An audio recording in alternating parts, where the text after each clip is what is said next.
আবু বকর সিদ্দিক রাদিয়াল্লাহু আনহু বলেন, পয়গম্বর আমার একটা বাচ্চা মেয়ে আছে, নাম তার আয়েশা, মাত্র 6 বছর বয়স। আমি আমার আয়েশাকে আপনার কাছে বিয়ে দিতে চাই। পয়গম্বর আরবি সাল্লাল্লাহু আলাইহি ওয়াসাল্লাম হ্যাঁ বলেন না, নাও বলেন না। রাসূল আরবি চুপচাপ করে বসা আছেন, হঠাৎ করে তাকায় দেখেন জিবরাইল আমিন আসমান থেকে রেশমি রুমাল নিয়ে পয়গম্বর আরবের দরবারে হাজির। আমার নবীর কাছে রেশমি রুমালটা দিয়ে ডেকে বললেন, পয়গম্বর এই রেশমি রুমালটার মধ্যে নাকি একটা মেয়ের ছবি আছে।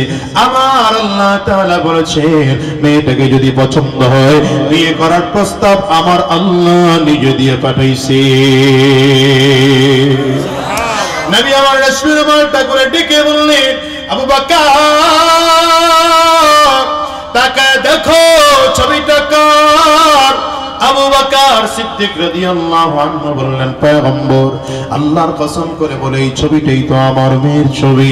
নবী আমার ডেকে বললেন, রে আবু বকর এইবার তোমার মেয়েটা ছোট না বড়, ভালো না মন্দ, সুন্দর না অসুন্দর দেখার কোনো প্রয়োজন নাই, যেহেতু আমার আল্লাহ তাআলা বলেছেন আমি নবী বিয়ে করার জন্য তৈয়ার।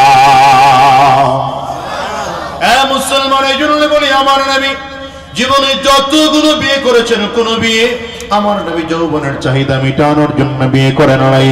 আমার নবী কোন নারীর প্রতি আসক্ত হয়ে বিয়ে করেন নাই, নিজের যৌবনের জ্বালা মেটানোর জন্য বিয়ে করেন নাই। বরং যতগুলো বিয়ে করেছেন ইসলামের উপকার ছিল, আমার আল্লাহ পাকের নির্দেশনা ছিল, আল্লাহ পাকের আদেশ পালন করার জন্য আল্লাহ পাকের পরামর্শ নিয়ে নবীজি বিয়ে করেছেন।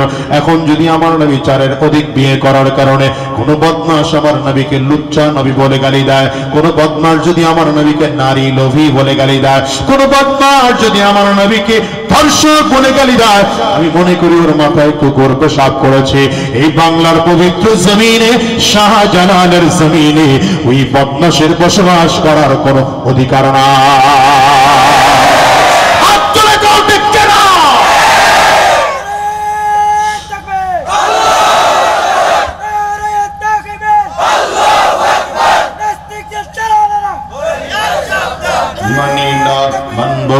মানতে পারি না আল্লাহ রাসূলের অবমাননা, জোরে মানি না, মানবো না, মানতে পারি না আল্লাহ রাসূলের অবমাননা। অবমাননাকারীরা ছাড় পাবি না, অবমাননাকারীরা রেহাই পাবি না। মানি না, মানবো না, মানতে পারি না আল্লাহ রাসূলের অবমাননা। জিবরিল আমিন একবার নবীজির কাছে এসে হাজির।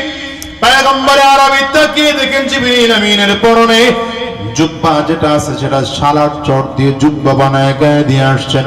মাথার দিকে তাকায় দেখেন মাথার পাগড়িটাও শালার চট দিয়ে বানানো। জিবরিল আমিন এসে ডেকে বললেন, পয়গম্বর আপনার আবু বকরকে একটু সালাম বলেন না, আপনার আবু বকরকে একটু কাছে ডাকেন না। নবী আমার আবু বকর সিদ্দিক রাদিয়াল্লাহু আনহুকে ডেকে নিয়ে আসলেন। আবু বকর সিদ্দিক আমার নবীর বাম পাশে দাঁড়ানো, জিবরিল আমিন ডান পাশে দাঁড়ানো। নবী আমার তাকিয়ে দেখেন জিবরিল যেমন করে সালাত চট দিয়ে জামা বানিয়ে গায়ে দিয়েছে, আবু বকর সিদ্দিক রাদিয়াল্লাহু আনহু তেমন করে সালাত চট দিয়ে জামা বানিয়ে গায়ে দেওয়া। জিবরিল আমিনের মাথায় যেমন সালাত চটের পাগড়ি, জিবরিল আমিনের পাগড়ির মতো আবু বকর সিদ্দিক রাদিয়াল্লাহু আনহু মাথার মধ্যে তেমন সালাত চটের পাগড়ি। নবী আমার ডেকে বলেন, জিবরাইল তুমি আবু বকরের পোশাক পরেছো না আবু বকর তোমার পোশাক পরেছে? জিবরিল আমিন ডেকে বললেন, পয়গম্বর আমি কেন আবু বকর আমার পোশাক কেন পরবে, বরঞ্চ আমি নিজেই আবু বকরের পোশাক পরেছি। শুধু আমি একা নয়, আজকে আসমানের সব ফেরেশতারা আবু বকরের পোশাক পরে হাজির। আমার নবী আবু বকর সিদ্দিকের দিকে তাকিয়ে তাকিয়ে কাঁদতেছেন। এরে আবু বকর কত দামি মানুষ তুমি, মক্কার বাজারে সবচেয়ে দামি কাপড় দিয়ে জামা বানাইতা, আজকে ছাড়ার চট পরে ঘুরতেছো মালিকের উপরে তুমি বেজার নাকি? আবু বকর সিদ্দিক বলেন পয়গম্বর আমি আল্লাহর উপরে কেন বেজার হব, বরং আপনি আল্লাহর কাছে জিজ্ঞাসা করেন আমার আল্লাহ তাআলা আমাকে এই হালাতে রেখে যদি খুশি হয় আমি আবু বকর আমার মালিকের প্রতি খুশি। হে দয়াময় রহিম রহমান তোমার দয়া দিবানিশি গাই যে মধুর গান, তোমার দয়া দিবানিশি গাই তোমারি গান। হে দয়াময় রহিম রহমান তোমার দয়া দিবানিশি গাই যে মধুর গান, তোমার দয়া দিবানিশি গাই তোমারি গান। জিবরিল আমিন ওদিকে বললেন পয়গম্বর আবু বকর যদিও গরীব কিন্তু আবু বকরের দাম কত পয়গম্বর? আজকে আমি জিবরাইল আসছি, আমি তো সব সময় আপনার কাছে কোনো ওয়াহী নিয়ে আসি, নয়তো কোরআনুল কারীমের কোনো আয়াত নিয়ে হাজির হই, নয়তো আপনার কাছে কোনো পরামর্শ করার জন্য আসি, অথবা আপনাকে কোনো পরামর্শ দেওয়ার জন্য আসি। কিন্তু আজকে আপনারে কোনো পরামর্শ দেওয়ার জন্য আসি নাই, নেওয়ার জন্য আসি নাই, কোরআনুল কারীমের কোনো আয়াত নিয়েও আসি নাই, ওয়াহী নিয়ে আপনার কাছে হাজির হই নাই, বরং আজকে আল্লাহ পাক সালাম দিয়ে পাঠাইছি। আল্লাহর সালামটা আবু বকর দেওয়ার জন্য আজকে জমিনে হাজির। এই আবু বকর ছাড়া চাট পড়ে দৌড়ায়, কিন্তু আবু বকরের কত দাম নবী আমার ডেকে কয় দুনিয়ার মানুষেরা নবীদের সিরিয়াল জান্নাতের মধ্যে যা যখন শেষ হয়ে যাবে উম্মতদের সিরিয়াল যখন শুরু হবে সবার প্রথম আমার আবু বকর উম্মতের মধ্যে জান্নাতে যাবে। রাসূল আরবী আবু বকর সিদ্দিকের দিকে তাকায় সাহাবায়ে কেরামদের মাঝে বলেন ইন্নী লা আরাফু রাজুলান বিইসমিহি ওয়া বিইসমি আবিহি ওয়া উম্মিহি লা ইয়াতি বাবাম মিন আবওয়াবিল জান্নাহ ফায়ুকালু লাহু মারহাবান মারহাবা। সাহাবায়ে কেরামদেরকে ডেকে বলেন সাহাবীরা আমি আমার একজন লোকের নাম জানি, তার বাবার নামটাও জানি, মায়ের নামটাও জানি, বংশ পরিচয় ভালো করে জানি। এই লোকটা যখন কিয়ামতের ময়দানে জান্নাতের মধ্যে ঢুকতে থাকবে, জান্নাতি ফেরেশতারা লাল গালিচা বিছাইয়া দুই দিক দিয়ে কাতার করে দাঁড়িয়ে যাবে। আল্লাহর বান্দা যখন জান্নাতের গেট দিয়ে ঢুকতে থাকবে জান্নাতি ফেরেশতারা মারহাবা মারহাবা বলে নিমন্ত্রণ জানাবে। সাহাবায়ে কেরাম দাঁড়িয়ে আছেন এবং দাবি মানুষকে আমরা তার নাম জানতে চাই, নবী আমার নাম বলেন না। হঠাৎ করে সালমান ফারিসি রাদিয়াল্লাহু আনহু বললেন পয়গম্বর এমন দামি মানুষটার নাম একটু আপনি আমাদেরকে শোনান। নবী আমার দিকে বললেন তোমরা নামটা শুনতে চাও তাইলে শুনে না, লোকটার কেউ নয়, লোকটা আমার সাহাবী আবু বকর। আল্লাহু আকবার, জোরে বলো। হযরত ওমরের ব্যাপারে নবী আমার বলেন ফজরের নামাজের পরে সাহাবায়ে কেরামদের মাঝে ডেকে ডেকে বললেন সাহাবীরা ইন্নী রাআইতু কসরান ফি নওমি, হে সাহাবীরা আমি আজকের রাত্রিবেলা স্বপ্নের মধ্যে একটা দামি বিল্ডিং দেখলাম।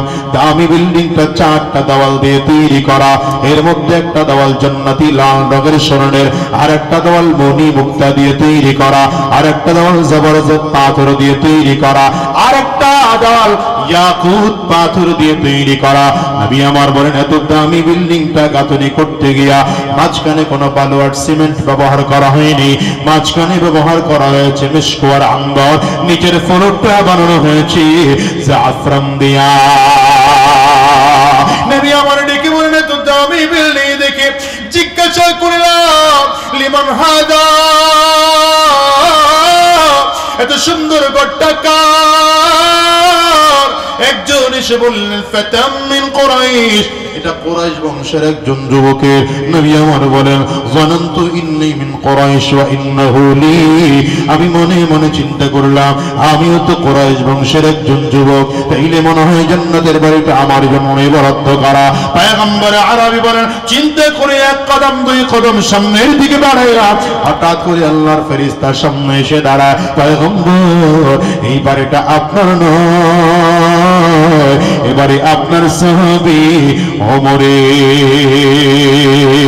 আল্লাহু আকবার। নবী আমার এমন করে করে 4 জন সাহাবীকে জীবদ্দশায় জান্নাতের সার্টিফিকেট দিয়েছেন। ও মুসলমান রে, ভালো করে বোঝো, আমার নবীজির এক একজন ছাত্রের এত পরিমাণ দাম, এত চমৎকার দাম, এত পরিমাণ দাম যে নবীর কাছে লেখাপড়া করা কারণে সাহাবায়ে কেরাম জান্নাতের সার্টিফিকেট দুনিয়ায় থাকা অবস্থায় পায়। 4 জনকে স্পষ্ট জান্নাতের সার্টিফিকেট, 10 জনকে স্পষ্ট জান্নাতের সার্টিফিকেট।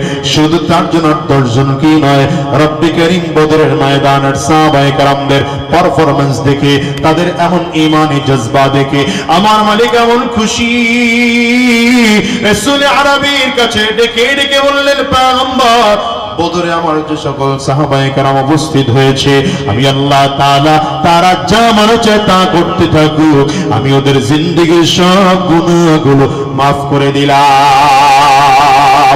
আল্লাহু আকবার। চিল্লাকানা বদরের ময়দানে সাহাবায়ে কেরাম আমার নবী সাহাবায়ে কেরামদেরকে নিয়ে মাত্র 313 জনকে নিয়ে হাজির। কতজন? মাত্র 313 জনকে নিয়ে আমার নবী সাহাবায়ে কেরামদেরকে নিয়ে বদরের প্রান্তরে হাজির হইলেন। নবী আমার তাকে দেখলেন কাফিররা হাজারের উপরে দেখা যায়। কাফিররা এমন জায়গায় গিয়ে অবস্থান নিয়েছে যেটা যুদ্ধের জন্য উপযোগী জায়গা। একটু উঁচু জমিন, আবার প্রচন্ড শক্ত জমিন, যেখানে দাঁড়িয়ে যুদ্ধ করাটা সহজ হয়ে যায়। ভিন্ন দিকে নবী আমার তাকায় দেখেন সাহাবায়ে কেরামরা যে জায়গায় গিয়ে অবস্থান নিয়েছে ওটা যুদ্ধের জন্য অনুপযোগী জায়গা। কারণ হলো বালুময় জায়গা। বালু যদি প্রচন্ড রোদের কারণে শুকিয়ে যায়, পাড়া দিয়ে সামনের দিকে হাঁটা যায় না, প্রচন্ড ধুলা উঠতে থাকে, প্রচন্ড কষ্ট হয়। আবার একটু নিচু জমিন, আবার মাত্র 313 জন সাহাবী, কাফিররা হাজারের উপরে। নবী আমার সাহাবায়ে কেরামদেরকে ডেকে ডেকে বলে, এই সাহাবীরা, তোমাদের কাছে তরবারি কতগুলো আছে? সাহাবায়ে কেরাম বলেন, পয়গম্বর, আমাদের কাছে মাত্র 8টা তরবারি আছে। ঘোড়া কয়টা আছে? বলে মাত্র 2টা ঘোড়া আছে। নবী আমার ডেকে বললেন, সাহাবীরা, আমার জন্য বদরের প্রান্তরে সুন্দর করে একটা ঘর বানিয়ে দাও লতা পাতা দিয়ে। এই ঘরটাকে আরবিতে নাম বলে আরিশ। এই জন্য বদরের প্রান্তরে এখন যে মসজিদ করা হয়েছে, নবী যেখানে দোয়া করেছিলেন সেখানে মসজিদ নির্মাণ করা হয়েছে। ওই মসজিদের নামও দেওয়া হয়েছে মসজিদে আরিশ। নবী আমার ওখানে বসে দোয়া করতেছেন, যায় নামাজ বিছায়া নবী বসে বসে দোয়া করে। বুখারীর বর্ণনার মধ্যে এসেছে আমার নবী দোয়া করেন, আল্লাহুম্মা ইন শি'তা আল্লাম তু'বাদ, আয় আল্লাহ, তুমি যদি চাও তাইলে আজকে থেকে তোমার কোনো ইবাদত জমিনের মধ্যে কেউ করবে না। তুমি যদি চাও তোমার সাজদা জমিনের মধ্যে কেউ দিবে না। তুমি যদি চাও তোমার নাম নেওয়ার মতো কোনো মানুষ দুনিয়ার মধ্যে থাকবে না। তুমি যদি চাও তোমার আর গোলামি দুনিয়ায় কেউ করবে না। তাইলে আমি বেছে বেছে বড় কষ্ট করে 313 জন নিয়ে বদরের প্রান্তরে হাজির। এদেরকে পরাজয় করে দাও, কাফিরদেরকে বিজয় দিয়ে দাও। আর যদি তুমি চাও কিয়ামত পর্যন্ত তোমার নাম এই জমিনে চলবে, তাইলে তেমন করে হোক, যেমন করে হোক, আল্লাহ মুসলমানদেরকে বিজয় দিয়ে দাও। নবীজি এমন করে দোয়া করতেছেন, দোয়া করতেছেন। দোয়া করার সময় সিনা বরাবর হাত উঠিয়ে দোয়া করা হলো সুন্নাহ। নবী আমার সিনা বরাবর হাত উঠিয়ে দোয়া করতে আরম্ভ করেছেন। কিতাবের মধ্যে লেখে, যায় নামাজে বসে বসে আমার নবী যখন দোয়া করতেছেন, ধীরে ধীরে ধীরে ধীরে হাত আমার নবীর উপরের দিকে উঠতেছে, সিনা থেকে আরো উপরে উঠতেছে, আরো উপরে উঠতেছে, এত দূর উপরে উঠে গিয়েছে সাহাবায়ে কেরাম বলেন পেছনে কাপড়টা সরে আমার নবীর বগল পর্যন্ত দেখা গিয়েছে। এবার শুধু হাত উঠিয়ে ক্ষান্ত নয়, নবী আমার শরীরটাও ধীরে ধীরে ধীরে ধীরে উঠাতে আরম্ভ করেছেন। এমন ভাবে শরীরটা আমার নবী জমিন থেকে উপরে উঠায়, এই দুনিয়ার যুবক রব্বি করিমের দিকে তাকায়া তাকায়া আমার আল্লাহ তাআলা চেহারাটা আসমানের দিকে উঠাইয়া জবানটা নাড়তেছেন, আর রবের কাছে দোয়া করতেছেন, হাত দুটো উপরের দিকে তুলতেছেন, শরীরটা উপরের দিকে উঠাইয়া নবী আমার বসার থেকে পুরোটা দাঁড়াইয়া যাইয়া শেষ নয়, বরঞ্চ বুড়া আঙ্গুলের মধ্যে ভর করে এত পরিমাণ উঁচু হয়েছে, মনে হয় যেন রব্বি করিমের আরশে আজিমে ঝুলে ঝুলে আমার নবী দোয়া করে। সেই আমার কি কোন চমৎকার স্টাইল ছিল নবী আমার। ও দুনিয়ার যুবকেরা, দুনিয়ার মানুষ যদি দোয়া করে, আমার আল্লাহ তাআলা হাত ফিরায় দেন, মাকে জোরে আওয়াজ করে বলেন রব্বে কারীম কত চমৎকার করে বলেন উদউনি আস্তাজিব লাকুম। এরে গোলাম, মুসিবতের মধ্যে পড়ে যদি আমি আল্লাহকে ডাকো, আমি আল্লাহ তাআলা তোমার ডাকের সাড়া দেব। বিপদের মধ্যে পড়ে গিয়েছো, আমি আল্লাহর কাছে বলো ওয়া ইযা সালাকা ইবাদি আন্নী ফাইন্নী করিব।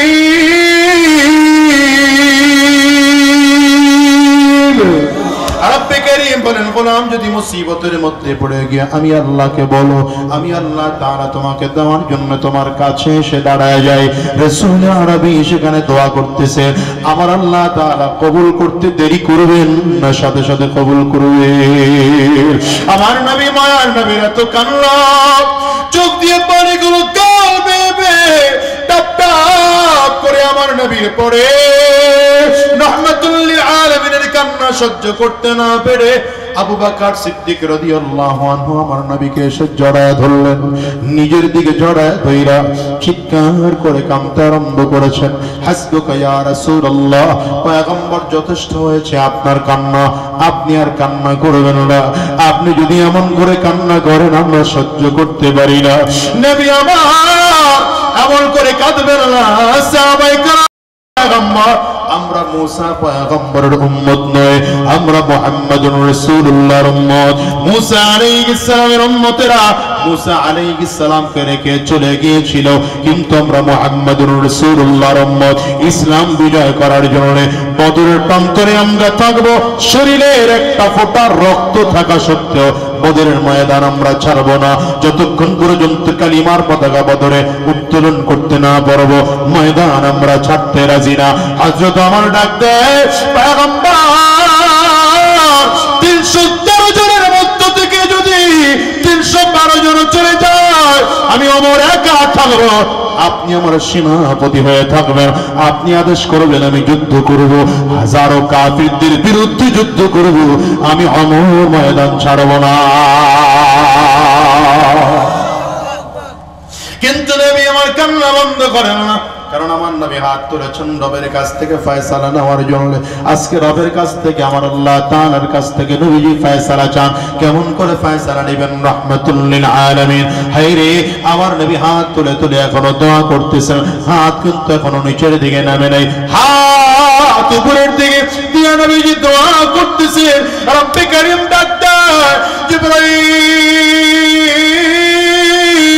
তাড়াতাড়ি করে যাও, আমার পয়গম্বরের কান্না বন্ধ করে দাও, পয়গম্বরের জানায় দাও জিবরিল আমিন চলে আসছেন আমার নবীর কাছে।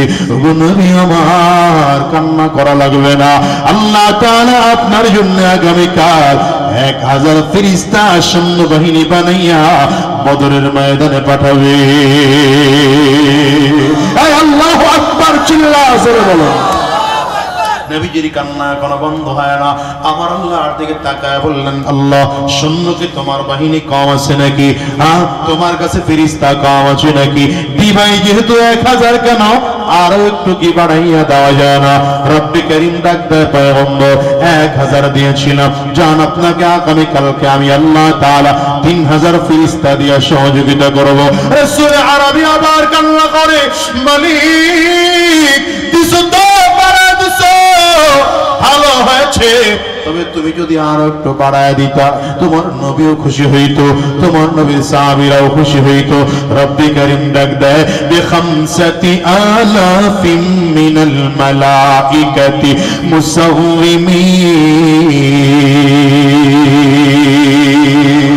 পয়গম্বর আগামীকাল আপনার জন্য আমি আল্লাহ তাআলা 1000 নয়, 3000 নয়, 5000 ফেরেশতা বানাইয়া সৈন্যবাহিনী দিয়ে আপনার কাছে পাঠাবো। আল্লাহু আকবার চিল্লা জোরে বলো। ওই বদরে এখনো জাবালে মালায়েকা আছে, জাবালে মালায়েকা যেখানে ফেরেশতারা যে পাহাড়ের উপরে এসে নাজিল হয়েছিলেন সেই পাহাড়টা এখনো আছে। নবীজির হাতে এবার নিচের দিকে নামলো। রাসূল আরবি সাল্লাল্লাহু আলাইহি ওয়াসাল্লাম এবার ফজরের নামাজের পরে সাহাবায়ে কেরামদেরকে দাঁড়িয়ে দাঁড়িয়ে ভাষণ দিচ্ছেন। সেই দিনকার ভাষণ অন্যান্য দিনের ভাষণের মতো নরম ছিল না। সাহাবায়ে কেরাম বলেন, আমার নবীর সেই দিনকার ভাষণ ছিল তেজস্বী ভাষণ। আমার নবীর কপালের রগটা খাড়া হয়ে গিয়েছিল। নবী এত জোরে জোরে কথা বলতেছিলেন, নবীর ঘাড়ের রগ পর্যন্ত খাড়া হয়ে গিয়েছে। আমার নবীর চক্ষু দুইটা লাল রক্তমুখী হয়ে গেছে। আমার নবীর চেহারাটা পর্যন্ত লাল হয়ে গিয়েছে। থর থর থর থর করে আমার নবী কাঁপতেছেন। সাহাবায়ে কেরামদেরকে আমার নবী ডেকে বললেন, সাহাবীরা, আজকে যুদ্ধের ময়দানে তোমাদেরকে টিকে থাকতে হবে। সাহাবায়ে কেরাম বললেন, পয়গম্বর, আমরা যুদ্ধ করতে তৈয়ার, কিন্তু মাত্র 8টা তরবারি দিয়ে আমরা কেমন করে যুদ্ধ করব? নবী আমার ডেকে বললেন, তরবারি যদিও কম থাকতে পারে, খেজুরের গাছের ডালা নিয়ে নাও, এটা নিয়ে যুদ্ধের ময়দানে নেমে যাও। মিয়া একটু চিল্লা কন্যা আল্লাহু আকবার আওয়াজ করে দাও। যুদ্ধ শুরু হয়ে গেল। হ্যাঁ, আমার নবী এবার জজবার হালাতে বলে নিজের লাঠি দিয়ে দাগ দিয়ে দিয়ে দেখায়, হাদা মাসনাউ আবি জাহল, হাদা মাসনাউ উমাইয়া, হাদা মাসনাউ উবাই। এখানে আবু জাহলটা পড়ে থাকবে, এখানে উতবা পড়ে থাকবে, এখানে শাবা পড়ে থাকবে, এখানে উমাইয়া পড়ে থাকবে, এখানে উবাই পড়ে থাকবে। নবীজি যাকে যেভাবে দেখিয়েছেন। যুদ্ধ শেষ হওয়ার পরে সাহাবায়ে কেরাম তাকিয়ে তাকিয়ে দেখে ওই কাফেরটা ওখানেই জমিন থেকে বিদায়, একটা চুল পর্যন্ত এদিক সেদিক হয় না। হলো কেমনে? আপনার আমার মতো কোয়ালিটি ছাড়া ইমানদার দিয়া হয় নাই, কোয়ালিটি ফুল ইমানদারের মাধ্যমে হয়েছে। আসতে বলেন কেন, জোরে বলেন। যুদ্ধ শুরু হয়ে যাবে। রব্বি কারীম বলেন, পয়গম্বর, হাতের মধ্যে একটু বালি নাও। হাতের মধ্যে বালু নিয়ে বিসমিল্লাহির রহমানির রহিম বলে ওদের দিকে মারো। রাসূল আরবি হাতের মধ্যে বালু লইয়া একটু বালুর মধ্যে ফুঁক দিয়া কাফিরের দিকে মারলেন। রব্বি কারীম কাওয়ামা রামাইতা ইয রামাইতা ওয়ালাকিন্নাল্লাহ রামা। হে রে পয়গম্বর, আপনি বালু মেরেছেন ওদের দিকে, আমি প্রত্যেকের চোখে চোখে পৌঁছে দিয়েছি আমি আল্লাহ। এই দুনিয়ার যুবক, যুদ্ধ শুরু হয়ে যায়। কাফিররা তাকায় তাকায় বালুগুলো চোখের মধ্যে চলে গেল। বালু মুছতেছে চোখ দিয়া, বালু মুছে হঠাৎ করে চোখ দিয়া তাকায় দেখে আবু বকর এখানে একজন দেখা যায়, সেম আবু বকর ওখানে আর একজন দেখা যায়, সেম আবু বকর এখানে আরো একজন দেখা যায়, ওমর এখানে একজন দেখা যায়, ওমর ওখানে আর একজন দেখা যায়, আলীর মতো যোদ্ধা এখানে একজন দেখা যায়, ওখানে আরো একজন দেখা যায়। রব্বি কারীম বলেন, ইয়ারা মিথলাইহিম, আমি আল্লাহ ডবল ডবল ট্রিপল করে দিয়েছি। কাফিররা তাকায় দেখে আবু বকর তো একজন ছিল, 2-3 জন আসলো থেকে, ওমর আলী তো একজন একজন করেছিল, 2-3 জন কেমন করে করে আসলো। হায় রে মিয়া, আসল নকলের পার্থক্য করতে করতে যুদ্ধ শেষ। আল্লাহু আকবার। কালমা যেখানে সাহাবায়ে কেরামদের নিশ্চিত পরাজয় হওয়ার কথা, সেখানে মাত্র 7 জন সাহাবী শহীদ, মাত্র 7 জন। আর কাফিররা হাজার হওয়ার পর এমন করে পালিয়েছে, এমন করে পালিয়েছে, ওদের সামানাটা পর্যন্ত নিয়ে যেতে পারে। হে নবীজি ফুরফুরা মেজাজ, আল্লাহ তাআলা ডাক দিল, হাবিব খেলাটা কেমন হইল? নবীকে আল্লাহ, যেই খেলা আপনি খেলছেন, যেই খেলা আপনি খেলছেন এরপরে আর খেলা আছে। বর্তমান যুগের কাফির মুশরিকরা মুসলমান করে হ্যাঁ ডাকে খেলা হবে, কথা বলে না কেন? কি খেলা খেলবি তোরা বেটা? খেলা তো খেলছি বদরের ময়দানে, উহুদের ময়দানে, তায়েফের জমিনে, হুনাইনের যুদ্ধে, খন্দকের যুদ্ধে। মুসলমানদের সাথে খেলতে আসো না, অস্তিত্ব নিয়ে ফিরে যেতে পারবে না। ঠিক খেলা করে বলো, আয় মুসলমান, আয় মুসলমান, ভালো করে বুঝেন। হ্যাঁ, রব্বে কারীম বলেন, পয়গম্বর আসল ব্যাপারটা কি জানেন? আসল ব্যাপার হলো ওই যে 1000 ফেরেশতা ওটা সান্ত্বনা, 3000 ফেরেশতা সান্ত্বনা, 5000 ফেরেশতা তাও সান্ত্বনা। আমি আল্লাহ তাআলা যখন দেখলাম ইসলাম থাকবে কি থাকবে না সে প্রশ্নের তৈরি হয়েছে, আমার জমিনে আমার কোরআন থাকবে কি থাকবে না সে প্রশ্নের তৈরি হয়েছে, আমার জমিনে আমার দ্বীন থাকবে কি থাকবে না সে প্রশ্নের তৈরি হয়েছে। আল্লাহ বলেন আমি 1000, 3000, 5000 ফেরেশতা পাঠা থামতে থাকি নেই, বরঞ্চ আমি রব্বে কারীম নিজে বদরের ময়দানে হাজির হয়েছিল।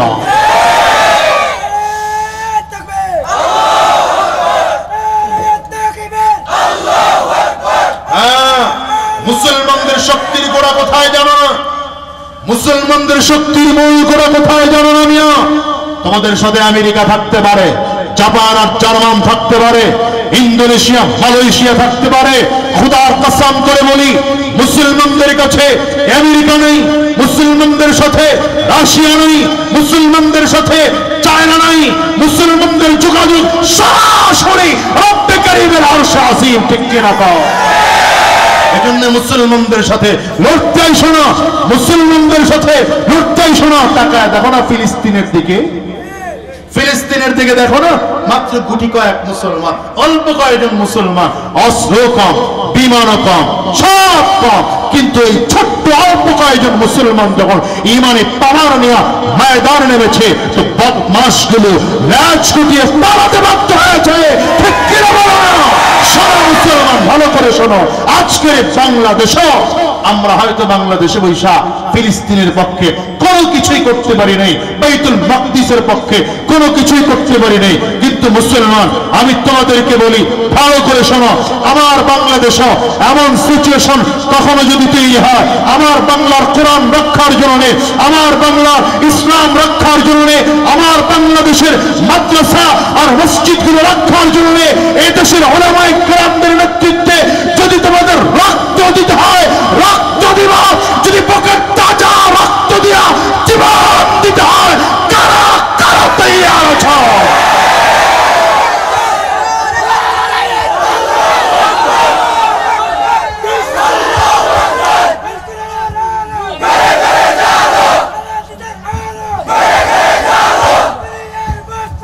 আল্লাহ কবুল করো, জোরে আওয়াজ দিয়ে বলেন আমিন, আর জোরে আমিন।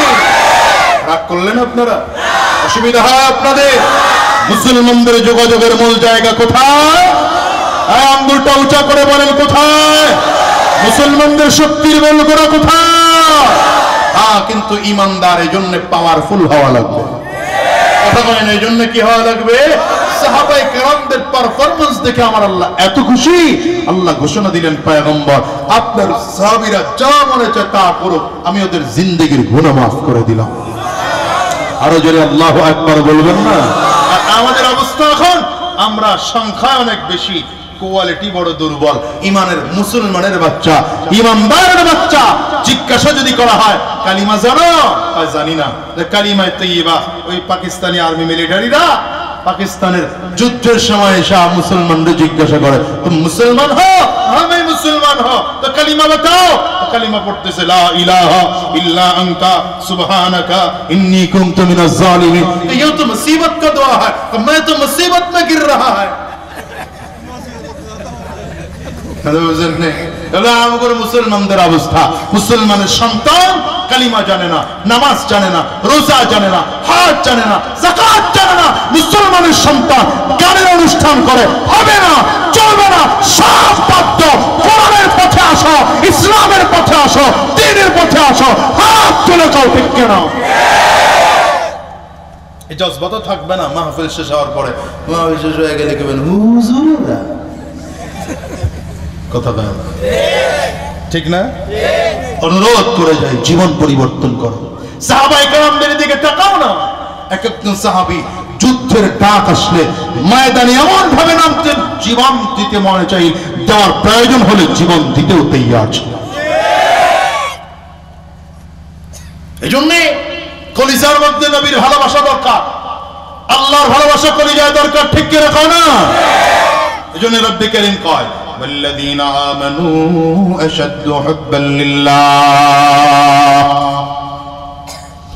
والذين آمنوا أشد حبا لله رب كريم বলেন যারা ঈমানদার তারা আমি আল্লাহকে পৃথিবীর সবথেকে বেশি ভালোবাসে রাসূল আরবি কয় লা ইউমিনু আহাদুকুম হাত্তা আকুনা আহাব্বা ইলাইহি মিন ওয়ালিদিহি ওয়া ওয়ালাদিহি ওয়ান নাসি আজমাইন নবী আমার ডেকে বলেন ততক্ষণ পর্যন্ত পাক্কা সচ্চা ঈমানদার হইতে পারবে না যতক্ষণ পর্যন্ত তোমার বাবার চেয়ে তোমার মায়ের চেয়ে তোমার সন্তানের চেয়ে পরিবারের সবার চেয়ে যতক্ষণ পর্যন্ত আমি নবীকে বেশি ভালোবাসা দিতে না পারবা খোদার কসম ততক্ষণ পর্যন্ত ঈমানদার হওয়া যাবে না সাহাবায়ে কেরামদের দিকে তাকাও বদরের যুদ্ধের জন্য আমার নবী সাহাবায়ে কেরামদের নামগুলো লেখাইতেছে হঠাৎ করে সাহাবায়ে কেরামদের কাফিলার মধ্যে হযরত উকবা রাদিয়াল্লাহু আনহু দাঁড়িয়ে গেলেন পয়গম্বর আমারও যুদ্ধের ময়দানে নিয়ে যান নবী আমার দিকে বললেন রে উকবা চলো যুদ্ধের ময়দানে চলো চলে গেলেন আমার নবীর সাথে এই উকবা রাদিয়াল্লাহু আনহু ছোট একটা বাচ্চা ছিল নাম তার বশীর মাত্র 7 থেকে 8 বছর এই বাচ্চাটার বয়স ঘরে বানায় আত্মীয় স্বজন বলতে দুনিয়ায় কেউ নাই এই বশীরকে কারো কাছে রেখেও গেলেন না ছোট্ট বাচ্চাকে রেখে বাবা যুদ্ধের ময়দানে চলে গিয়েছে বাচ্চা সারাদিন খেলাধুলা করার পর সন্ধ্যার পরে বাসায় এসে মানুষদেরকে জিজ্ঞাসা করে আমার আব্বু কোথায় বলে শুনেছি তোমার বাবাকে নাকি রাসূলের সাথে যুদ্ধের ময়দানে চলে গিয়েছে বাচ্চা মানুষ বাবা যুদ্ধের ময়দানে যাওয়ার কারণে বাসায় তো ঘরে মা নাই কার কাছে যাবে যাওয়ার মতো কোনো জায়গা নাই বড় কোনো ভাই নাই বড় কোনো বোন নাই মামা নাই খালা নাই ফুফু নাই আত্মীয় স্বজন বলতে দুনিয়ায় কেউ নাই এই বাচ্চাটা মসজিদ নববীর বারান্দায় ঘুমায় মানুষ খানা দিলে খায় মানুষ খানা না দিলে না খায় অপেক্ষা করে দিনের বেলায় কবে আমার বাবা যুদ্ধের ময়দান থেকে ফিরে আসবে দিন পার হয় যুদ্ধের ময়দান থেকে বাবা ফিরে আসে না আমার নবী রাহমাতুল লিল আলামিন ফিরে আসে না সাহাবায়ে কেরাম ফিরে আসে না হঠাৎ করে অপেক্ষা করে একদিন তাকায় দেখেন আসরের নামাজের পরে সূর্য ডুবার আগ মুহূর্তে সাহাবায়ে কেরামদের কাফেলা মদিনার দিকে ঢুকতেছে বাচ্চা দৌড়ায় কাফেলার মধ্যে ঢুইকা একজন সাহাবীর চেহারাগুলোর দিকে তাকা বাবার চেহারাটা খুঁজতেছে সবাইকেই তো দেখা যায় নিজের বাবাকে খুঁজে পাওয়া যায় না একজন সাহাবীর হাত ধরে টানে আর ডেকে বলে চাচু আমার আব্বু না আপনাদের সাথে যুদ্ধের ময়দানে গেল কখন আসবে আমার বাবা সাহাবায়ে কেরামদের কাছে যাদের কাছে প্রশ্ন করে তারাই চোখের পানিগুলো ফেলে কান্না করে কেউ কোনো জবাব দেয় না কারো কাছে কোনো জবাব নাই আইরে বাচ্চাটা তাকে দেখে কারো কাছ থেকে কোনো জবাব পাই না আমার আব্বু কোথায় সব সাহাবীরা এসে মসজিদে নববীর মধ্যে বসলেন রাহমাতুল লিল আলামিন মসজিদে নববীর মেম্বরে বসা বাচ্চা আমার নবীর সামনে গিয়া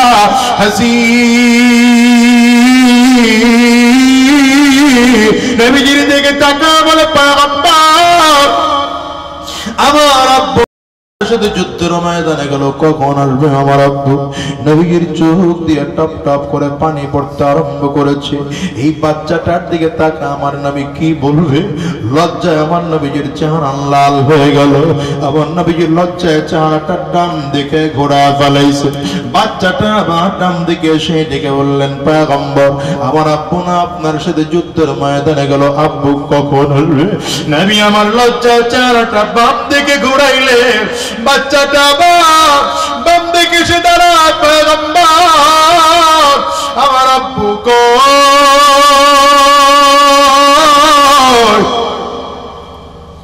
রাহমাতুল লিল আলামিন জবাব দেন না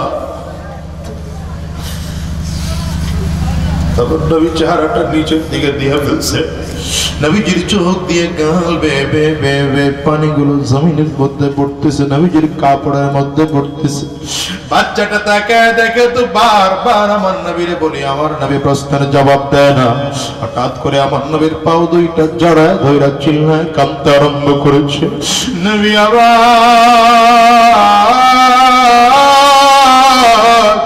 আমার আব্বু কবে যুদ্ধ শেষ হবে, আমার আব্বু হারবে? রহমাতুল লিল আলামিন বাচ্চাটার দিকে তাকায় জবাব দিতে পারেন না। হঠাৎ করে ডেকে কয়ে, বসির রে, আমি তোরে কেমনে বলবো জানি না, তোর বাবা দুনিয়ায় না, যুদ্ধের ময়দানে যাইয়া শহীদ হইয়া আল্লাহর জান্নাতে চলে গিয়েছে। আরে কথা বলতে দেরি হয়, বাচ্চাটার দিকে তাকায় নবীজি দেখেন চিল্লায় চিল্লায় বাচ্চাটা কাঁদতেছে। ও নবী আমার আব্বু কেমন মানুষ, আমার একটু রেখেও গেল না, কারো কাছে বলেও গেল না, আমার আব্বু কি জানে না আমার ঘরে মা নাই, আমার ঘরে আত্মীয় স্বজন কেউ নাই, আমি বড় একা, আমি একা খাইতে পারি না পয়গম্বর। আমার আব্বু আমার লোকমা তুলে তুলে খাওয়ায় দিত, আমি একা গোসল করতে পারি না, আমার আব্বু আমারে গোসল করায় দিত, আমি একা চলতে পারি না, আমার আব্বুর হাত ধরে ধরে আমি চলতাম। নবী আমার রাত্রিবেলা আমার বড় ভয় হয়, আমি আমার বাবার মাথার উপরে কোলের উপরে মাথা রেখে ঘুমাইতাম, আজকে কার কোলে মাথা রেখে ঘুমাবো?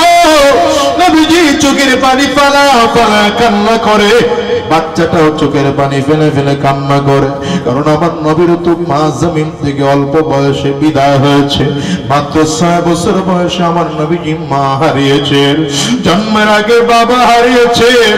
আমার নবীও কাঁদে, বাচ্চাটাও কাঁদে।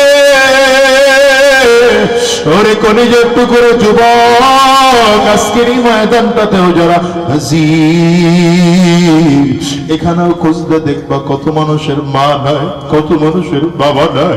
আমি তো প্রায় বলি, আজকেও তোমাদেরকে বলে যাই, আমি আজাদের ঘরেও আমার মা নাই।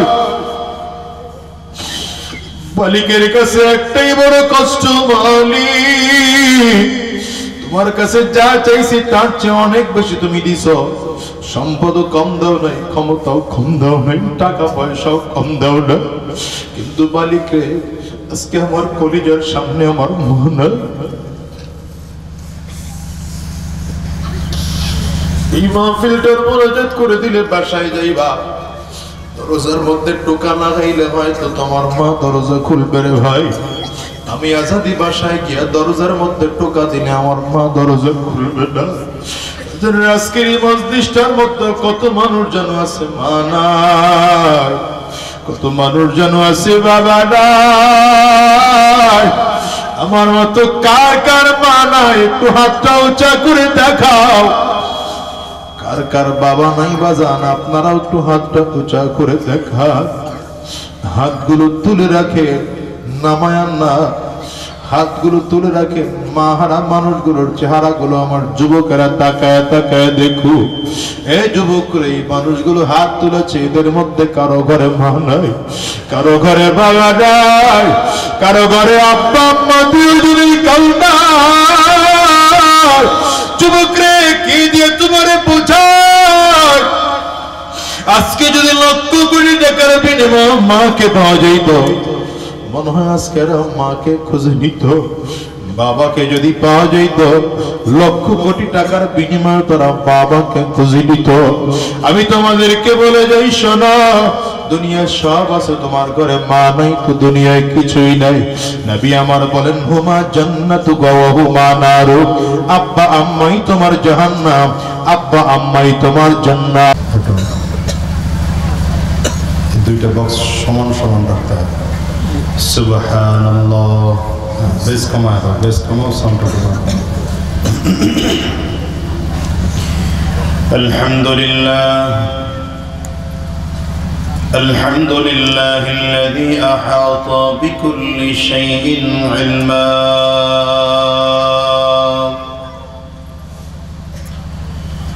وقضى بما يريد حكمة وحكما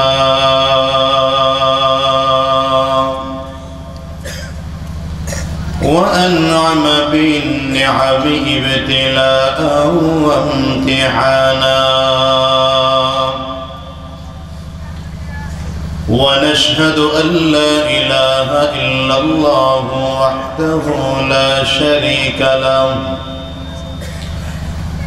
شريك له ذو الجلال والإكرام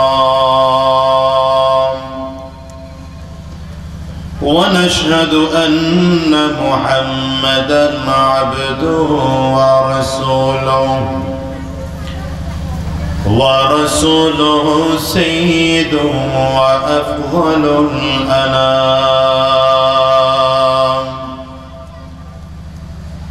اللهم صل على محمد وعلى آله وصحبه وسلم تسليما كثيرا أما بعد فأعوذ بالله من الشيطان الرجيم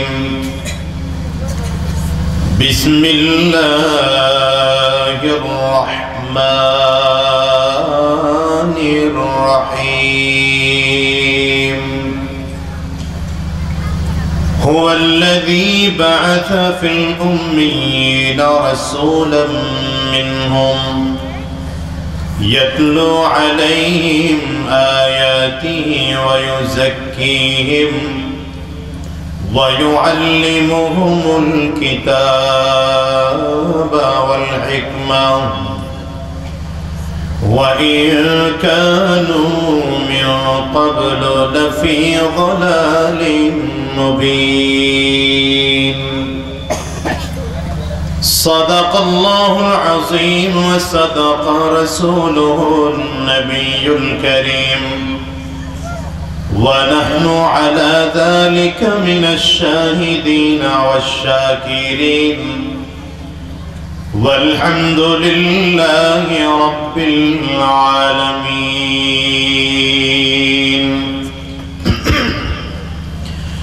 سبحانك لا علم لنا إلا ما علمتنا إنك أنت العليم الحكيم رب اشرح لي صدري ويسر لي أمري واحلل عقدة من لساني يفقهوا قولي لا إله إلا الله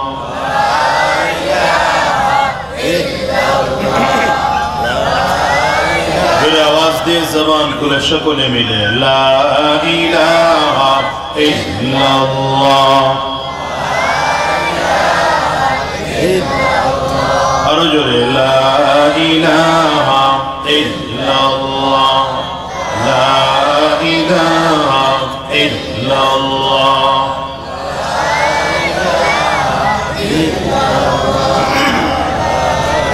لا إله إلا الله لا إله إلا الله لا إله إلا الله لا إله إلا الله لا إله إلا الله محمد رسول الله ভরন্নার চর ইসলামী যুব কাফেলার উদ্যোগে আয়োজিত আজকের এই 23তম ইসলামী মহাসম্মেলন আজকের এই মহাসম্মেলনের মুহতারাম সম্মানিত সভাপতি সম্মানিত প্রধান অতিথি বিশেষ অতিথিবৃন্দ মঞ্চে উপস্থিত জাতির রহবার জাতির সরদার সরতাজ হযরত উলামায়ে کرام সম্মুখপানে সমবেত দিন প্রিয় ইসলাম প্রিয় দিনদার ইমানদার মুমিন মুসলমান মর্দে মুজাহিদ ভাইরা মুরব্বী বাবাজিরা, যুবক বন্ধুরা, কচি কাঁচা মাসুম বাচ্চারা, পর্দার অন্তরালে অবস্থানরতা, সম্মানিত শ্রদ্ধা মা ও বোনেরা, আল্লাহ পাকের শুকর যে আল্লাহ তাআলা আপনাকে আমাকে অত্যন্ত দয়া করে, মায়া করে, মহাব্বত করে ভালোবেসে আজকের এই কোরআনী মজলিসে, জান্নাতি বাগানে, ঈমানদারদের মজলিসে, আল্লাহ ওয়ালাদের মজলিসে, বিশেষ করে আল্লাহ পাকের জাকিরিন ও শাকিরিন বান্দাদের মজলিসে যে রব্বে করিম, মাওলাই করিম আপনাকে আমাকে আসার বসার তৌফিক দান করেছেন, সে মহান রব্বুল ইজ্জত ওয়াল জালালের দরবারে শুকর আদায় করি। আমরা সকলেই জবান খুলে আওয়াজ দিয়ে চিৎকার করে জোরে সোরে বলি আলহামদুলিল্লাহ। আমি যে আয়াতে কারিমা আপনাদের সামনে তিলাওয়াত করেছি, আল্লাহ রাব্বুল আলামিন বলেন, হুয়াল্লাযী বাআসা ফিল উম্মিয়িনা রাসূলাম মিনহুম। আল্লাহ বলেন, আমি মূর্খদের মাঝে তাদের মধ্য থেকে একজনকে নবী বানাইয়া তাদের মাঝে পাঠাইলাম। এই আয়াতে আল্লাহ তাআলা গোটা পৃথিবীর মানুষকে মূর্খ বলেছেন। কি বলেছেন বলেন তো? আপনারা কথা আস্তে বলেন কেন? জোরে বলেন, কি বলেছেন? আরো জোরে বলেন। মূর্খ বলেছেন। আচ্ছা, মূর্খ কাকে বলে? যারা লিখতেও জানে না, পড়তেও জানে না। কথা বলে না? আমরা লিখতে জানি না, মুখ বন্ধ করে থাকলে আওয়াজ শুনতে পারবেন না। আমার সাথে যদি কথা বলার অভ্যাস আপনাদের হয়, তাহলে আমার আওয়াজ শুনতে পারবেন। কথা বুঝতেছেন? আল্লাহ আমাদেরকে কি বলেছেন? এই সবাই জবান খুলে বলেন না কেন? মূর্খ। আমরা সব কি মূর্খ? লিখতে জানি না আমরা, পড়তে জানি না আমরা, তো আল্লাহ আমাদেরকে মূর্খ বললেন কেন? শুধু আমাদেরকে নয়, গোটা পৃথিবীর মানুষকে আল্লাহ মূর্খ বলেছেন। তার মানে আল্লাহ তাআলা কি বুঝাইতে চান? আল্লাহ পাকের বোঝানোর ভাষাটা ভিন্ন। আল্লাহ তাআলা বুঝাইতে চান, একজন মানুষ দুনিয়ার লাইনে যত বড় শিক্ষিত হোক, সে ডাক্তার হতে পারে, ইঞ্জিনিয়ার হতে পারে, অ্যাডভোকেট হতে পারে, পাইলট হতে পারে, ব্যারিস্টার হতে পারে, দুনিয়ার লাইনে সর্বোচ্চ শিক্ষা অর্জন করতে পারে, কিন্তু যতক্ষণ পর্যন্ত একজন মানুষ কোরআনী শিক্ষা, আসমানি শিক্ষা, তাওহীদের শিক্ষা, রিসালাতের শিক্ষা অর্জন না করবে, ততক্ষণ পর্যন্ত একজন মানুষকে আল্লাহর কোরআন শিক্ষিত বলে না। কথা বলে না। আবার বিপরীত দিকে আরেকজন, দুনিয়ার কোন শিক্ষায় মানুষটার মধ্যে নেই, কিন্তু আসমানি শিক্ষা আছে, কোরআনের শিক্ষা আছে, তাওহীদের শিক্ষা আছে, রিসালাতের শিক্ষা আছে, আল্লাহর কোরআনের ভাষায় এই মানুষটা পৃথিবীর সবথেকে শ্রেষ্ঠ শিক্ষিত মানুষ। এর বাস্তব উদাহরণ আপনার আমার নবী। আচ্ছা বলেন তো, আমার আপনার নবী পৃথিবীর কোন মাদ্রাসায় পড়েছেন? কথা বলে না কেন এরা? কোন মাদ্রাসায় পড়েছেন? এটা জোরে বলা যায় না। পড়েছেন? স্কুলে, কলেজে, ইউনিভার্সিটিতে? কোথাও লেখাপড়া করেন নাই। আমার নবীজির কোনো উস্তাদ দুনিয়ায় নেই। কি কথা কন না কেন? কেন নাই? অনেকগুলো উত্তর হতে পারে, আমি দুটো উত্তর আপনাদেরকে দিচ্ছি। এক নম্বর, যদি আমার নবী দুনিয়ার কোনো স্কুল, কলেজ, ইউনিভার্সিটি, মাদ্রাসায় অথবা কোনো শিক্ষকের কাছে লেখাপড়া করতেন, তো মক্কার কাফের আর মুশরিকরা বলতো মুহাম্মদ আগের থেকেই শিক্ষিত, এই কোরআন মুহাম্মদ নিজেই লিখেছে, কোরআন মুহাম্মদ নিজেই বানিয়েছে। আল্লাহ বলেন, আমার হাবিবকে এই তুহমত যেন কেউ দিতে না পারে, এই জন্য দুনিয়ার কারো কাছে লেখাপড়া করার সুযোগই আমার নবীকে দেয়নি। দ্বিতীয় নম্বর কারণ, আমার নবী যদি দুনিয়ার কোন উস্তাদের কাছে লেখাপড়া করতেন, তাহলে আমরা জানি ছাত্রের তুলনায় শিক্ষকের দাম বেশি হয়। কথা বল না কেন? তো ব্যাপারটা এমন হতো, আমার নবীর চেয়ে নবীজির উস্তাদের মূল্য বেশি হইত। অথচ আমরা জানি আল্লাহর পরেই যার সম্মান, গোটা মখলুকের উপরে যার সম্মান, সে সম্মানটা আমার আপনার নবী মুহাম্মদুর রাসূলুল্লাহ সম্মান। ঠিক না? হ্যাঁ, যদিও আমার নবী দুনিয়ার কোন স্কুল, কলেজ, ইউনিভার্সিটি, মাদ্রাসায় লেখাপড়া করেন নাই, তো আমার নবী নিজেই বলেন আল্লামানি রব্বি ফাআহসানা তা'লিমি আদাবানি রব্বি ফাআহসানা তা'দীবি। নবী আমার বলেন দুনিয়ার কারো কাছে আমি নবী লেখাপড়া করি নাই, কিন্তু আমি নবী যতটুকু লেখাপড়া করেছি আমার আল্লাহ আমার উস্তাদ হয়ে আমাকে লেখাপড়া করিয়েছেন। আমার আল্লাহ লেখাপড়া করানোর কারণে জগতের সব থেকে উত্তম শিক্ষা আমি নবীর শিক্ষা। ঠিক না? শুধু আমার নবী লেখাপড়া করেছেন আল্লাহর কাছে তা না, বরঞ্চ রাসূল আরবি নিজে বলেন ওয়া আদাবানি রব্বি, আল্লাহ আমাকে শিষ্টাচার শিখিয়েছেন, আখলাক শিখিয়েছেন, সংস্কৃতি শিখিয়েছেন। এইজন্য আমি নবীর আখলাক, আমি নবীর শিষ্টাচার, আমি নবীর সংস্কৃতি গোটা পৃথিবীর সবথেকে শ্রেষ্ঠ সংস্কৃতি। চিল্লায় একটু আল্লাহু আকবার বলেন না। এবার আপনাদেরকে আমি প্রশ্ন করি, খুব ভালো করে বোঝেন। আমার নবী দুনিয়ার কোন মাদ্রাসায়, স্কুলে, কলেজে, ইউনিভার্সিটিতে পড়েছেন? কার কাছে পড়েছেন? আচ্ছা, এবার যদি আপনি পৃথিবীর সব শিক্ষিত মানুষদের তালিকাগুলো করেন, বলেন তো সবার উপরে আমার নবীর নামটা কি রাখবেন? চুপ করে বলেন, ভাই রাখবেন? ওয়াজ বোঝার লোক নাই, ওয়াজ বোঝার লোক নেই। নবীজি দুনিয়ার কারো কাছে পড়েন নাই, আল্লাহর কাছে পড়েছেন। কিন্তু আমরা যদি সকল শিক্ষিত মানুষদের তালিকা করি, সবার উপরে আমার নবীর নামটা রাখবো না রাখবো না? এটা বলতে এত ভয় কিসের? আচ্ছা, আপনি মুসলমানের সন্তান, আপনি না সবার উপরে রাখবেন? মনে করেন এই তালিকা যদি হিন্দুরা করে, হিন্দুরাও কি আমার নবীর নাম সবার উপরে রাখবে? মাশাআল্লাহ, রাখবে? জোরে বলেন। খ্রিস্টানরাও যদি তালিকা করে, বৌদ্ধরাও যদি তালিকা করে, কেন রাখবে? দেখেন, অক্সফোর্ড ইউনিভার্সিটি খ্রিস্টানদের দ্বারা পরিচালিত, সেখানে পৃথিবীর 100 জন মনীষীদের তালিকা করা হয়েছে। আশ্চর্যের বিষয় হলো সেখানে সবার উপরে আমার নবীর নাম রাখা হয়েছে।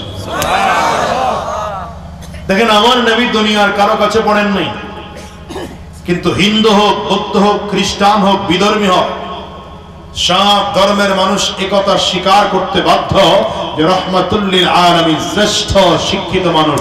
চিৎকার করে বলেন ঠিক কিনা? রাসূল নামে কে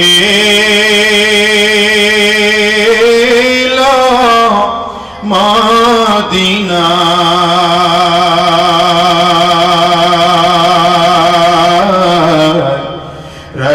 রাসূল নামে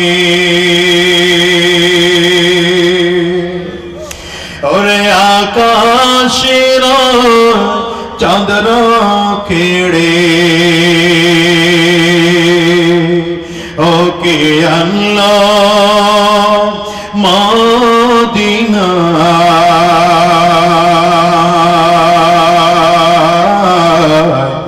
রাসূল নামে।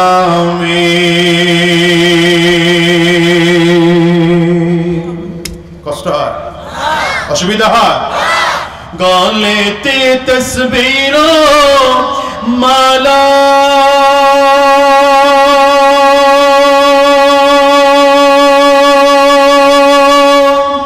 के लोई कामली वाला रे,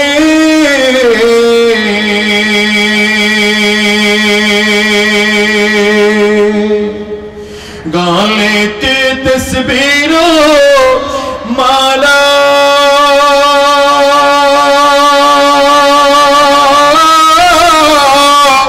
के लोई कामली वाला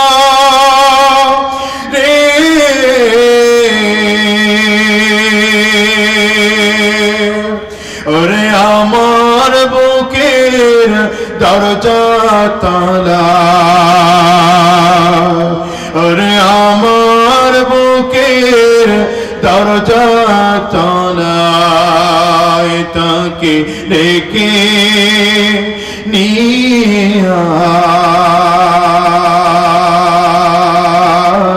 আয় রাসূল নামে কে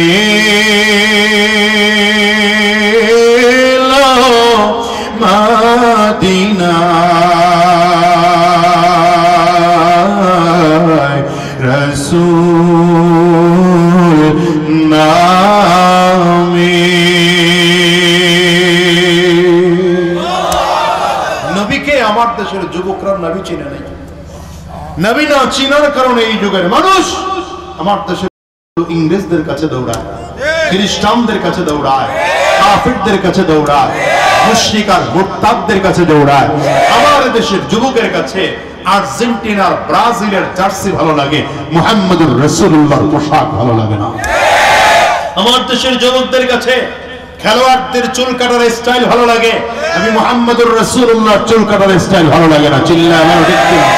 আমার দেশের যুবকদের কাছে নায়ক আর নায়িকার পোশাকের স্টাইল ভালো লাগে, মুহাম্মদুর রাসূলুল্লাহর পোশাকের স্টাইল ভালো লাগে না। যুবকদেরকে বলবো, যুবক তুমি যদি আইডল কাউকে মানতে হয় আমার নবীকে আইডল মানো, আইকন কাউকে যদি বানাতে হয় আমার নবীকে আইকন বানাও, নেতা যদি কাউকে বানাতে হয় আমার নবীকে নেতা বানাও। দুনিয়ার আর কেউ নেতা নয়, নেতা হবে তো আমার আপনার নবী। বলেন নেতাকে, কথা জোরে বলে না, নেতাকে আরো জোরে চিল্লায়, নেতাকে। পারবেন না আমার নবীর জন্য একটা স্লোগান দিতে? তোমার নেতা আমার নেতা বিশ্ব নবী। মনিটরের সাউন্ড কি কমলো নাকি? ব্যাপারটা বুঝলাম না, একটু বাড়াও। তোমার নেতা আমার নেতা বিশ্ব নবী, বিশ্ব নবী। সবাই বলে না, চুপ করে জিম দিয়ে বাইরিস। শোনেন, খালি চা গরম থাকলে হয় না, চায়ের কাপটাও গরম হওয়া লাগে। আওয়াজ চিল্লায় দিবেন, তোমার নেতা আমার নেতা, আমরা সবাই রাসূল সেনা, ভয় করি না বুলেট বোমা। পারবেননি? তোমার নেতা আমার নেতা, আমরা সবাই রাসূল সেনা। স্লোগান দেই নাই, মাত্র শিখাইলাম। স্লোগান দেব এখন, পারবেন? আবার আসতে পারবেন? এই গলায় আগের থেকে পাওয়ার বাড়ায় রাখবেন, পারবেন?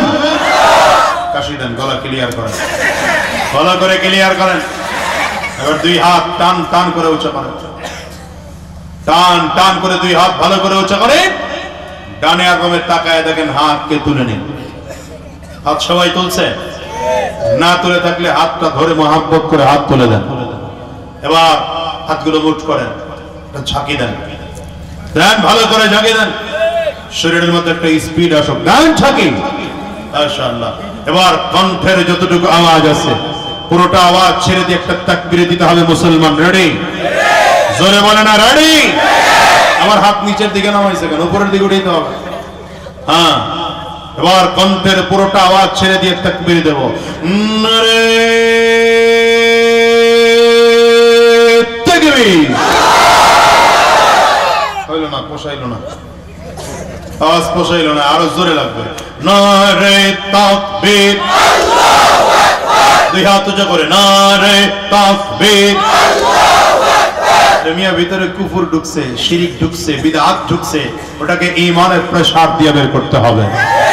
দুই হাত উঁচা করে নারে তাকবীর, আল্লাহু আকবার। তোমার নেতা আমার নেতা বিশ্বনবী মুস্তাফা, আমরা সবাই রাসূল সেনা, ভয় করি না বুলেট বোমা। নারে তাকবীর, আল্লাহু আকবার। কোরআন সুন্নাহর আলো, কোরআন সুন্নাহ যেখানে, আলেম ওলামা যেখানে, পীর বুজুর্গ যেখানে, মসজিদ মাদ্রাসা যেখানে, সুদ ঘোষ যেখানে, নাই তো? ভালো করে নাই তো? আপনাদের এলাকায় সুদখোর আছে? ঘুষখোর মদখোর ক্যাসিনোখোর একটু কে কইলেন দিন নাই হ্যাঁ আছে ভাই আছে আছে অনেক কিছুই আছে অফিসে ঘুষ আছে গাওয়ারও মানুষ আছে আছে আছে ভাই আছে আছে অনেক কিছুই আছে অফিসে ঘুষ আছে গাওয়ারও মানুষ আছে দুর্নীতির শীর্ষে আছে আর কি মোরা চাই রে ও দেশের ভাই রে বল না কোথায় যাই রে একটু শান্তি বল কোথায় গিয়ে পাই রে পেঁয়াজের ঝাঁজ আছে মরিচের ঝাল বেড়েছে বাজারটা গরম আছে যাবেন মাছের কাছে পেঁয়াজের ঝাঁজ আছে মরিচের ঝাল বেড়েছে বাজারের আগুন পড়ে হবি ছাই রে দেশের ভাই রে বললা কোথায় যাই রে একটু শান্তি বলো কোথায় গিয়ে পাই রে শান্তি পেতে হলে দিনের পথে আয় রে শান্তি পেতে হলে দিনের পথে আয় রে দেশের ভাই রে বল না কোথায় যাই রে একটু শান্তি বল কোথায় গিয়ে পাই রে ঠিক না শান্তি একমাত্র ইসলামে আর কোথাও শান্তি আছে যদি বলেন শান্তি আছে সুতরাং শান্তি পেতে হলে ইসলামের কাছে আসো খোদার কসম ইসলাম ছাড়া শান্তি আর কোথাও নয় ঠিক কিনা বলেন দুই হাত উঁচা করে বলেন ঠিক কিনা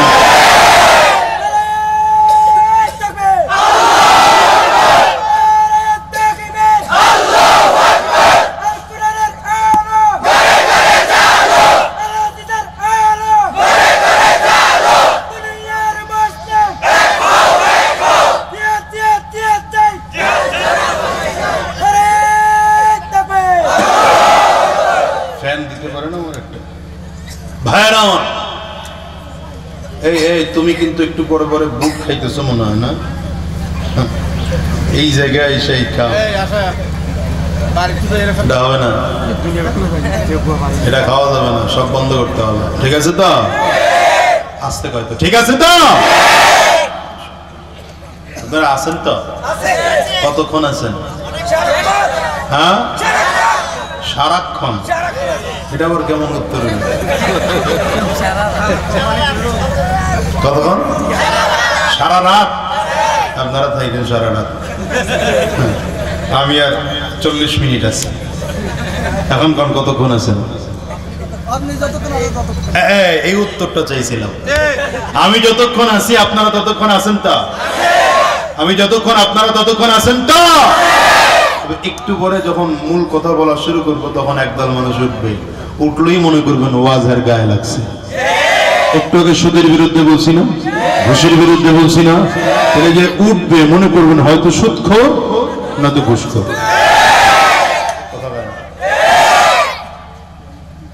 সুদের ঘুষখোর না থাকলে তো তার কলজা লাগার কথা না তার কাছে ওয়াজ ভালো লাগবে আর সুদখোর ওয়াজ ভালো লাগে না ঘুষখোর ওয়াজ তার বিরুদ্ধে বললেই আর ভালো লাগে না ওইটা হাঁটা শুরু করবে কিচ্ছু বলবেন না যে আস্তে করে মাথা তুলবে সবাই মিলে একসাথে ঠিক করবেন এই তুমি কি সুদখোর না ঘুষখোর ঠিক আছে তো কথা কয় না রাগ করতেছেন অসুবিধা হইতেছে আল্লাহ আমাদের কবুল করুন আমিন বলেন তো রাসূলুল্লাহ সাল্লাল্লাহু আলাইহি ওয়াসাল্লাম দুনিয়ার কারো কাছে লেখাপড়া করেন নাই বরং তো লেখাপড়া করেছেন কার কাছে সবাই আঙ্গুলটা উঁচা করে চিল্লায় কার কাছে এবার আমার নবী আল্লাহর কাছে লেখাপড়া করাইয়া আল্লাহ নিজে উস্তাদ হইয়া নবীকে শিখিয়ে গোটা জগৎবাসীর উস্তাদ হিসেবে আমার নবীকে পাঠিয়েছেন এবার আমার নবী গোটা জগৎবাসীর উস্তাদ বলেন গোটা জগৎবাসীর উস্তাদ আসমানের নিচে জমিনের উপরে গোটা পৃথিবী আমার নবীর মাদ্রাসা সাহাবায়ে কেরাম থেকে আরম্ভ করে কিয়ামত পর্যন্ত যত মানুষ এসেছে বর্তমানে আছে ভবিষ্যতে আসবে সব আমার নবীর ছাত্র আমি কথা বলতেছি আমিও আমার নবীর ছাত্র আপনারা কথা শুনতেছেন আপনারাও আমার নবীর ছাত্র উলামায়ে কেরাম এখানে বসা আছেন ওনারাও আমার নবীর ছাত্র আমার আগে যিনি কথা বলেছেন তিনিও নবীর ছাত্র আগামী বছর এই মাহফিলে যিনি আলোচনা করবেন তিনিও নবীর ছাত্র আমরা সব নবীর ছাত্র কেউ সিনিয়র কেউ একটু জুনিয়র তবে আমার নবী নিজের হাতে কিছু ছাত্র বানিয়েছেন। এর মধ্যে এক নম্বর ছাত্র আবু বকর সিদ্দিক রাদিয়াল্লাহু আনহু। চিল্লায় বলেন না আল্লাহু আকবার। নবীজির আরেকজন ছাত্র ওমর ফারুক রাদিয়াল্লাহু আনহু। আমার নবীর আরেকজন ছাত্র উসমান বিন আফফান রাদিয়াল্লাহু আনহু। নবীজির আরেকজন ছাত্র আলী ইবনে আবি তালিব রাদিয়াল্লাহু আনহু। বলেন তো যে চারজন সাহাবীর নাম নিলাম এরা কি কোয়ালিটিফুল ছাত্র? হ্যাঁ, হেভি। এরকম কারেন্টের মতো উত্তর দিতে হইব, সব বুঝছে মগর্দ। কি কোয়ালিটিফুল ছাত্র? 100% ফুল কোয়ালিটির ছাত্র, ঠিক কিনা বলেন? এমন ছাত্র যে ছাত্ররা আমার নবীর কাছে লেখাপড়া করার কারণে রাসূলুল্লাহ সাল্লাল্লাহু আলাইহি ওয়াসাল্লাম তাদেরকে জীবদ্দশায় জান্নাতের সার্টিফিকেট দিয়েছেন, জীবদ্দশায়। অথচ সাহাবায়ে কেরামদের অবস্থা আপনার আমার চেয়ে খুব একটা ভালো ছিল এমন না। দুনিয়ার অর্থনৈতিক অবস্থা আপনার আমার চেয়ে অনেক খারাপ ছিল, পারিবারিক অবস্থা আপনার আমার চেয়ে অনেক খারাপ ছিল, কিন্তু চরিত্রটা আমার নবীর কোরআনের সাথে মিল ছিল। চরিত্রটা আমার নবীর কোরআনের সাথে মিল থাকার কারণে এই সাহাবায়ে কেরামদের এত দাম যে রাসূলুল্লাহ সাল্লাল্লাহু আলাইহি ওয়াসাল্লাম নিজের জীবদ্দশায় সাহাবায়ে কেরামদেরকে জান্নাতের সার্টিফিকেট দিতে পেরেছেন। আর আবু বকর সিদ্দিক রাদিয়াল্লাহু আনহু নবীজির একজন সাহাবী, যিনি ছালার চোট পড়ে ঘুরতেছে। কি পড়ে ঘুরে? কি পড়ে ঘুরে? ছালার চট। তাই বলে না, কি পড়ে ঘুরে? ছালার চট পড়েছেন। বলে অভাবের কারণে ছালার চট পড়েছেন না, তিনি ব্যবসায় মাই খাইছেন এই জন্য ছালার চট পড়েছেন না। আবু বকর সিদ্দিক তেমন একজন মানুষ যিনি মক্কার বড় বড় ব্যবসায়ীদের একজন ছিলেন। মক্কার বাজারের দামি কাপড় দিয়ে আবু বকর সিদ্দিক জামা বানাইতেন, দামি কাপড় দিয়ে জামা বানাইতেন। কিন্তু আবু বকর সিদ্দিক এত গরিব হয়ে যাওয়ার কারণ কি? আবু বকর বলেন, আমার কাছে পৃথিবীর মধ্যে সব থেকে প্রিয় হলো তিনটা জিনিস। কয়টা? আপনার আমার সাথে এটা মিলান। আপনার আমার কাছে কি কি প্রিয়? আপনার আমার কাছে প্রিয় যুবকদের কাছে ফেসবুক প্রিয়। কথা হয় না? ফেসবুক নাই এদেশে? চালান না, কে কে হাত তোলেন? মাশাআল্লাহ, তাও তো কিছু হাত উঠছে। তুই চালাস না ফেসবুক? আসলেই চালাস না? মিথ্যা কথা কসকে না? ভালো ভালো ভালো, আসলেই চালাস না? মাশাআল্লাহ। দাঁড়া তো দেখি, দাঁড়া। বয়স কত? হ্যাঁ, বয়স কত? 17? হ্যাঁ, হাসখানায় লেখাপড়া করেছ? মাশাআল্লাহ। কি করো তুমি? করো কি? হ্যাঁ, টাইসের কাজ করো। টাচ মোবাইলই নেই তোমার? মাশাআল্লাহ। এই যুগের দেখেন ছেলে মেয়ে। আমি বলছি না যে ফেসবুক চালানোই গুনাহ, এটা বলতেছি না, কিন্তু ও যে চালায় না এটা তো চমৎকার এক কাজ, ঠিক কিনা? কথা বল না? টাইস মিস্ত্রির কাজ করলে তো ভালো কাজ এটা। তোর টাকা পয়সা তো মনে হয় কম না, চাইলে 10,000 টাকা দিয়ে মোবাইল তো কিনতে পারে। কি কথা কও না কেন? জুয়েন্নেডি কথা কস না কেন? তোরা ফেসবুকে অ্যাকাউন্ট খুলে বেরিয়েছে। চালাও, নিষেধ করি না, কিন্তু তোমার ফেসবুক চালানোর জন্য জাহান্নামে যাওয়ার কারণ না হয়, ঠিক কিনা বলে? আল্লাহ আমাদের সকলকে হেফাজত করুন। চিল্লায় বলেন আমিন। আরো জোরে বলেন আমিন। তো আমাদের কাছে ফেসবুক হলো প্রিয়, মোবাইল প্রিয়, স্মার্টফোন প্রিয়, কিন্তু আবু বকর সিদ্দিকের কাছে প্রিয় কি? আল্লাহু আকবার। নবীজির সামনে দাঁড়িয়ে বললেন, পয়গম্বর, দুনিয়ার মধ্যে আমার কাছে সবচেয়ে প্রিয় তিনটা জিনিস। কয়টা? এক নম্বর, আন-নাজরু ইলা ওয়াজহি রাসূলিল্লাহ। পয়গম্বর, আমার কাছে এক নম্বর প্রিয় আপনার সুন্দর চেহারাটার দিকে তাকিয়ে থাকা। নবী আমার, আপনার সুন্দর চেহারার দিকে তাকিয়ে থাকা আমার কাছে প্রিয়। ওই লোক কি এখন ফেসবুক চালাইতেছে? কি কি করতেছো? কি?